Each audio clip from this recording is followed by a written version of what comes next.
오늘 전도서 12장 1절에서 14절 말씀을 가지고 너의 창조주를 기억하라 라는 제목으로 함께 말씀을 나누어 보려고 합니다.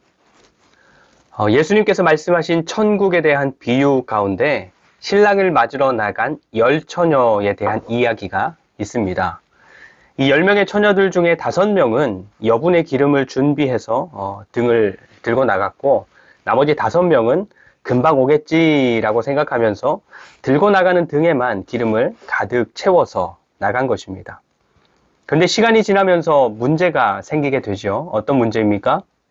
신랑이 금방 올 것 같았는데 기다리는 신랑이 기다리는 시간이 제법 되었는데도 오지 않는 겁니다. 몸도 피곤하고 졸리기도 한데 더 문제는 등에 채워갔던 기름이 이제 얼마 남지 않았다는 거예요. 그래서 들고 나간 등에만 기름을 채워서 갔던 사람들이 여분의 기름을 가지고 나온 사람들에게 부탁을 하는 겁니다. 기름을 좀 나눠주세요. 그러자 여분의 기름을 챙겨온 사람들이 뭐라고 대답합니까?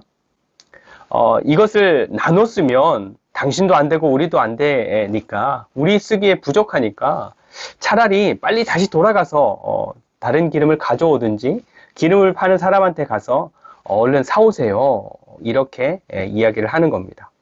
그러자 기름이 부족한 사람들은 서둘러서 기름을 사러 떠납니다. 그런데 그렇게 자리를 비운 사이에 기다리던 신랑이 도착을 한 것입니다. 그래서 미리 기름을 준비했던 사람들은 신랑을 맞이해서 혼인잔치에 들어가게 되었고, 미리 준비하지 못해서 기름을 사러 갔었던 사람들은 이미 닫혀진 문 앞에서 안타까운 상황을 맞이할 수밖에 없었다라는 그런 이야기입니다. 성경은 이 이야기에서 여분의 기름을 준비해서 신랑을 맞으러 갔던 5명의 처녀들을 슬기로운 사람들, 지혜로운 처녀들이라고 기록을 합니다. 예수님으로 말미암아 시작된 하나님 나라 잔치가 신랑이 오는 것처럼 예수님께서 다시 오실 때에 완성이 되는데, 언제일지 모르지만 늘 그분을 기다리며 또 필요한 것들을 준비하며 살아가는 슬기로운 사람들, 지혜로운 사람들만이 다시 오시는 예수님을 맞이하게 되고 완성된 하나님 나라 잔치에 참여하게 된다라는 것을 말씀하시는 것입니다. 여러분, 우리 그리스도인들은 언제일지 모르지만 반드시 이 땅에 다시 오시는 예수님, 다시 오셔서 영원한 하나님 나라를 온전하게 통치하실 예수 그리스도를 늘 기다리는 삶을 살아가는 사람들입니다. 그렇다고 해서 오매불망 예수님만 부르면서 기도하고 재산 팔아서 모여있고, 하나님께서 이런 삶을 원하시는 것은 절대 아닙니다. 내게 주어진 삶을 잘 살아가되 그 삶의 현장 속에서 예수님께서 다시 오신다는 것, 그래서 세상을 심판하신다는 것을 기억하고, 그래서 우리는 갑자기 찾아올 그 심판의 날이 두렵고 무서워서 오지 않았으면 좋겠다, 좀 늦게 와라, 오지 마라, 이게 아니라 빨리 왔으면 좋겠다, 오히려 기다려지는 삶을 살아야 한다라는 것이죠. 여러분들의 삶은, 여러분들의 마음은 어떻습니까? 예수님 다시 오시는 그날이 기다려집니까? 아니면 아직 좀 천천히 라는 생각이 더 큽니까? 사실 평소에는 이런 생각들을 잘 안 하죠. 어제에 이어서 오늘도 계속되는 일상을 살아가고 있고, 내일도 오늘과 별로 다르지 않은 삶이 계속될 거라는 생각 위에서 우리가 주어진 삶을 살아가고 있기 때문에 성경이 말씀하는 마지막 날, 심판의 날, 여호와의 날에 대한 마음이나 생각들이 별로 평상시에는 들지 않는 것 같기는 합니다. 우리는 그때를 알지 못하지만, 그날이 언제인지 알지 못하지만, 우리에게 있어서 마지막 날은 2가지 경우로 찾아옵니다. 하나는 지금까지 이야기한 것처럼 예수님께서 다시 오시는 날, 그날에는 이 세상에 존재하는 모든 것들이 더 이상 자기들 스스로 삶을 돌이키거나 바꾸지 못하고 그때까지의 삶 그대로 예수님의 심판 앞에 모두가 서야 되기 때문에 그때가 마지막 날이 됩니다. 그리고 다른 하나는 우리 각자가 가진 몸의 생명이 다하는 날, 내 힘으로는 더 이상 무엇인가를 선택하거나 돌이키거나 바꿀 수 없는 상황을 맞은 것이기 때문에 이 세상 모두에게는 아니겠지만 적어도 나에게는 그날이 마지막 날이 되는 것입니다. 오늘 말씀은 이 세상을 살아가는 모든 사람들이 각각의 개인으로서 반드시 맞이하게 되는 마지막 날. 7절에서 말씀하시는 것처럼 흙은 땅으로 돌아가고 영은 그것을 주신 하나님께로 돌아가는 그때를 비유적으로 다양하게 표현합니다. 먼저 1절 중간부터 보시면 공고한 날, 그렇죠? 삶의 낙, 즐거움이 사라지는 때. 2절에 해, 달, 별들이 어두울 때. 3절에 집 지키는 자들이 떨 때. 힘 있는 자들이 구부러질 때. 4절에 맷돌 소리가 적어질 때. 음악하는 사람들이 쇠하여질 때. 5절에 높은 곳을 두려워할 때. 살구나무가 꽃이 필 때. 메뚜기도 짐이 될 때. 6절에 은줄이 풀리고 금 그릇이 깨지고 항아리가 샘 곁에서 깨지고 바퀴가 우물 위에서 깨질 때. 사람이 늙어가는 것, 그래서 몸의 기력이 약해지고 눈이나 귀가 어두워지고 마음이 연약해져가는 사람들의 모습을 다양하게 표현하는 것입니다. 그래서 1절에 그러한 때가 오기 전에 청년의 때에 뭔가를 선택할 수 있는 기회가 있고 땀 흘리며 수고할 수 있는 에너지가 있고 하나하나 따져서 생각할 수 있고 고민할 수 있고 소망할 수 있고 자신의 삶을 바꾸어 갈 수 있는 때를 살고 있을 때에 너를 창조하셨고 또 사는 날 동안 너를 새롭게 창조해 가시는 하나님을 기억해라 말씀하시는 것입니다. 여러분, 우리는 우연히 이 세상에 나고 자라고 늙어가는 사람들이 아니라 하나님께서 창조하셔서 이 세상에서의 삶을 시작하게 하신 그런 사람들입니다. 우리뿐만 아니라 모든 사람들이 마찬가지이지요. 모든 인류에게 생명을 주시는 분은 우리가 믿는 성경에서 말씀하고 있는 그 하나님이십니다. 물론 삶을 시작하는 환경이 저마다 다르고 또 지금까지의 삶을 살아온 과정도 저마다 다르고 그래서 각자가 경험해온 즐거움의 양도 또 슬픔의 양도 형통함의 양도 문제나 거치는 것의 양도 저마다 다르지만 우리의 삶을 시작하신 분이 하나님이시고 우리가 살아가는 삶의 과정들 속에서 우리를 예수 그리스도 안에서 새롭게 창조해 가시는 분도 하나님이시고 영원한 나라의 삶을 살게 하시는 분도 우리의 삶을 시작하게 하신 창조주 하나님이십니다. 오늘 1절부터 7절까지의 말씀은 이 땅에서의 삶을 시작해서 이미 열심히 살아가고 있는 우리가 늙고 병들어서 아무것도 할 수 없는 날이 오기 전에 그 창조주 하나님을 기억해야 한다라고 말씀하시는 것입니다. 왜냐하면 8절에 해 아래서는 하나님 없이는 모든 인간의 삶이 허무한 것으로 끝나기 때문에 사람들이 가질 수 있는 어떤 힘이나 능력도 또 사람들이 가질 수 있는 어떤 부족함이나 연약함도 또 사람들이 경험하는 어떤 즐거움이나 어떤 괴로움이나 어떤 자랑이나 어떤 부끄러움도 죽음을 통과할 수는 없는 것입니다. 죽음과 동시에 나한테 있었던 가장 강한 것도 또 가장 약한 것도 넘치는 것도 부족한 것도 모든 것이 끝이 나는 것입니다. 그래서 우리가 해 아래에 있는 것들을 가지고서는 해 아래에 있는 것들만 누리고서는 해 아래에만 우리의 생각과 삶이 머물러 있게 되면 우리의 삶이 모조리 헛된 것, 허무한 것으로 끝나버리고 마는 것입니다.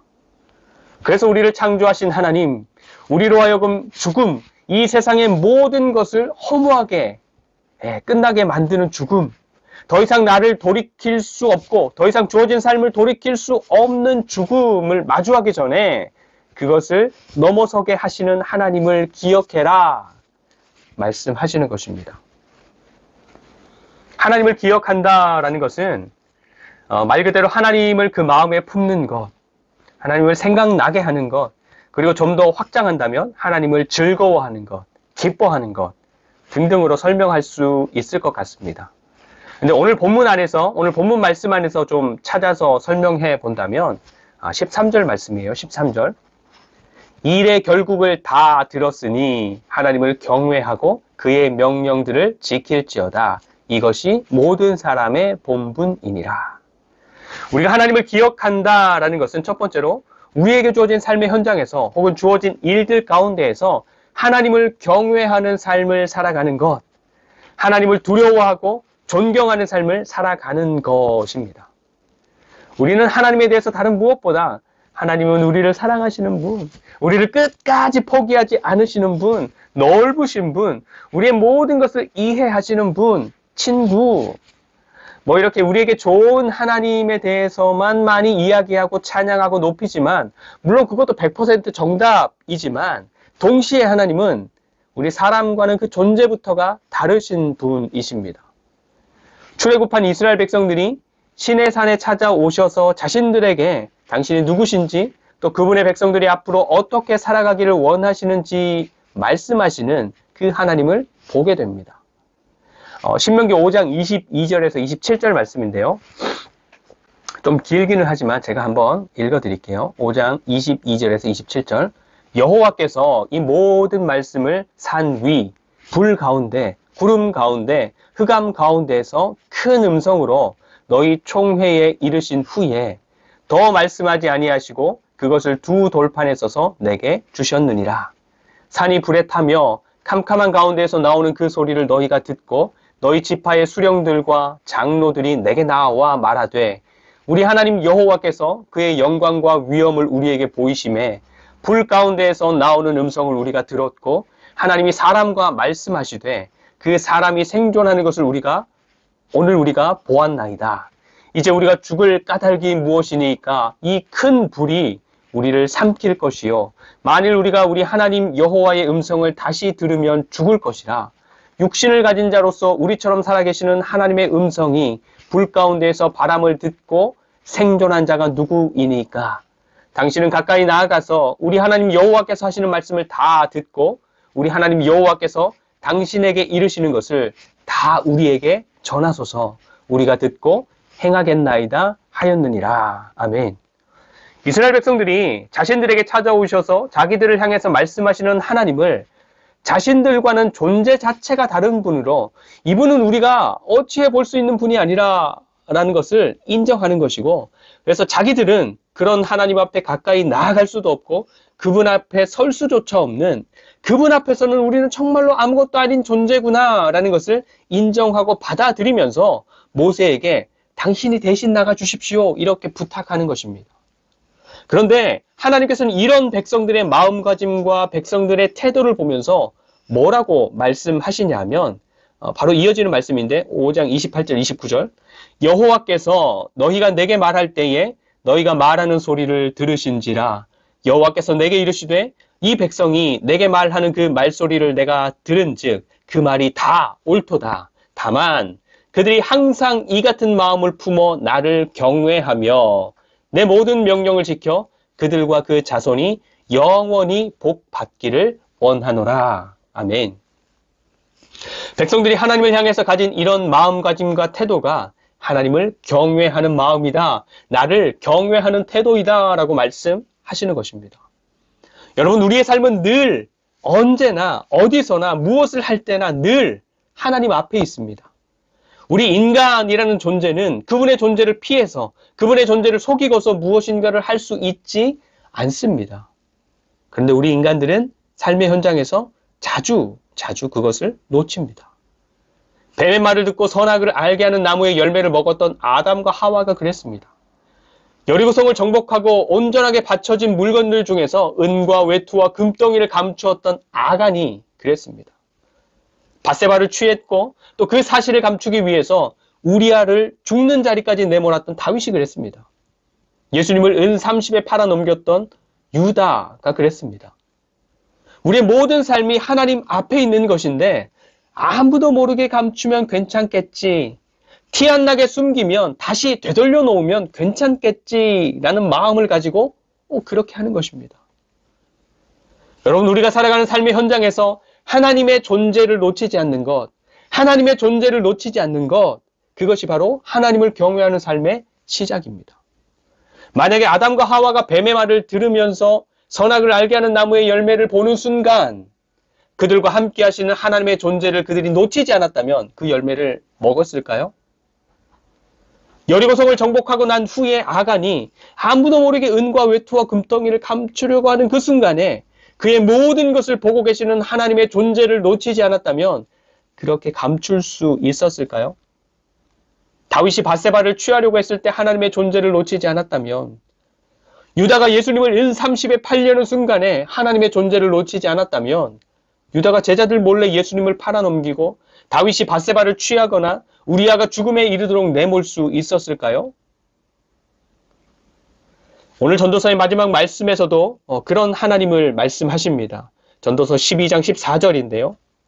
14절, 하나님은 모든 행위와 모든 은밀한 일을 선악간에 심판하시리라. 아멘. 우리의 모든 행위와 모든 은밀한 일을 심판하시는 하나님이라면 그분은 우리의 모든 것을 알고 계시는 것입니다. 그분 몰래 할 수 있는 일이 없고 그분을 속일 수 있는 능력이 우리에게 있지 않은 것입니다. 우리가 사는 모든 삶이 그분 앞에서 일어나는 일이고, 심지어 우리가 품는 모든 생각들도 그렇고 우리 마음의 동기까지도 하나님께는 분명하게 읽힌다라는 것입니다. 좀 두렵지요? 하지만 반대로 거꾸로 생각해 보면 아무도 알아주지 못하는 내 마음을 알아주시고 아무도 공감하지 못하는 내 감정을 공감해 주시고 누구도 이해하지 못하고 그래서 누구도 위로해 주지 못하고 받아주지 못하는 나를 알아주시고 받아주시고 위로해 주시는 분, 그분이 바로 우리 하나님이 되신다라는 것입니다. 이 하나님의 존재를 언제나 놓치지 않고 기억하시는 은혜가 저와 여러분들의 삶 속에 풍성하기를 축복합니다. 그리고 두 번째로 우리가 하나님을 기억한다라는 것은 하나님의 명령들을 지키는 것, 하나님의 말씀대로 살아가는 것, 하나님의 말씀 안에서 살아가는 것을 말합니다. 죽음으로 말미암아 모든 것들이 헛되고 허무하게 끝날 수밖에 없는 삶의 현장 가운데에서 우리의 삶이 허무하지 않게 또 헛되지 않게 세워져 갈 수 있도록 우리를 붙들어 주시고 또 우리의 삶을 붙들어 주는 말씀에 대해서 오늘 본문은 이렇게 소개합니다. 11절 말씀입니다. 11절, 지혜자들의 말씀은 찌르는 채찍들 같고 회중의 스승들의 말씀은 잘 박힌 못 같으니 다 한 목자가 주신 바이니라. 아멘. 여기에서 말씀이 찌르는 채찍과 같다라는 말은 우리에게 있어서 하나님의 말씀이 바로 목자가 가축을 몰 때 사용했던 채찍이나 막대기와 같다라는 것입니다. 가축 입장에서는 채찍이나 막대기가 자기를 괴롭히고 힘들게 하고 아프게 한다라고 여길 수 있지만 사실 목자가 채찍이나 막대기를 사용할 때는 가축들이 무리에서 이탈해서 구덩이에 빠지거나 위험한 상황에 노출되지 않도록 하기 위해서, 그렇죠? 또 다른 동물에게 공격당하는 것을 막기 위해서 가축들을 인도할 때 사용합니다. 더불어 가축들에게 풍성한 꼴이나 물을 먹이기 위해서 또 쉴만한 곳으로 인도하기 위해서 안전한 곳으로 인도하기 위해서 사용하는 것입니다. 아프지만 생명이 있는 자리로 또 괴롭고 힘들지만 계속해서 생명을 지켜갈 수 있는 자리로 인도하는데 채찍이나 막대기가 사용되는 것입니다. 하나님의 말씀도 마찬가지입니다. 하나님의 말씀을 가까이 하고 그래서 하나님의 말씀이 우리와 우리의 삶에 교훈하는 것이 우리에게는 불편하지요. 또 우리의 생각이나 판단에서는 그리 썩 만족스럽지 못하거나 어쩌면 동의가 되지 않을 수도 있습니다. 하지만 우리를 해 아래서 살아가는 헛되고 허무한 삶에서 건져내는 것, 우리를 영원한 생명의 자리로 인도하시는 것이 바로 하나님의 말씀이라는 것을 우리는 늘 기억해야 할 것입니다. 그리고 11절 뒷부분에 하나님 말씀이 잘 박힌 목과 같다라고 하는 것은 유목민들이 임시로 거주하는 천막이 바람에 날리지 않도록 잘 고정하는 것이 바로 여기에서 말하는 못인데 하나님의 말씀이 우리의 삶을 세상의 바람에 흔들리지 않도록 지키는 능력이 된다라는 것을 말씀하는 것입니다. 여러분, 성경은 우리가 살아가는 이 세상을 광야에 비유합니다. 그렇죠? 하나님께서는 이스라엘 백성들이 삶을 위해서는 아무것도 얻을 수 없는 광야를 지나도록 하신 것은 아무것도 없는 광야에서의 삶 가운데에서 사람이 떡으로만 사는 것이 아니라 하나님으로부터 나오는 말씀으로 살 수 있다라는 것을 훈련하도록 하시기 위해서였습니다. 우리 그리스도인들에게 우리가 살아가는 이 세상은 그런 광야와 같은 곳입니다. 우리가 하나님의 말씀을 가까이 하지 않고 그 말씀을 존중하지 않고 따르지 않으면 이 세상 가운데에서 하나님을 향한 믿음을 지켜가는 것이 불가능합니다.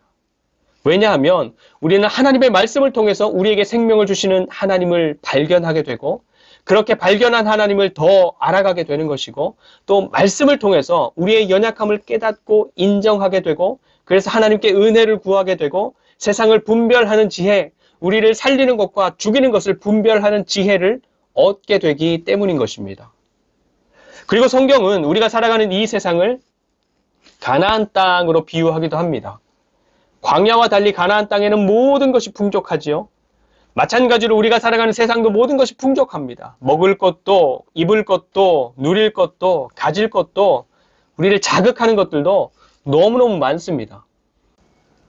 그래서 우리의 마음이 유혹되어서 붙잡힐 만한 것들, 우리의 삶을 미혹하는 것들, 그래서 우리의 삶을 요동하게 할 만한 것들이 너무너무 많은 세상인 것입니다. 그래서 이런 가나안 땅과 같은 세상에서 하나님을 믿는 믿음으로 살아가는 우리와 우리의 삶이 잘 박힌 못이 하는 것처럼 흔들림 없도록 굳건하게 붙잡아주는 것이 바로 하나님의 말씀인 것입니다. 여러분 자주 말씀드리지만 하나님의 말씀을 가까이 하셔야 합니다. 읽는 것으로, 배우고 공부하는 것으로, 또 곱씹어 묵상하는 것으로, 외우는 것으로 하나님의 말씀을 가까이 하는 삶을 만들어 가셔야 합니다. 사도행전 20장 32절에 지금 내가 여러분을 주와 및 그리스도 그 은혜의 말씀에 부탁하노니 그 말씀이 여러분을 능히 든든히 세우사 거룩하게 하심을 입은 모든 자 가운데 기업이 있게 하시리라. 아멘. 그리고 잠언 3장 1절과 2절 말씀에 이렇습니다.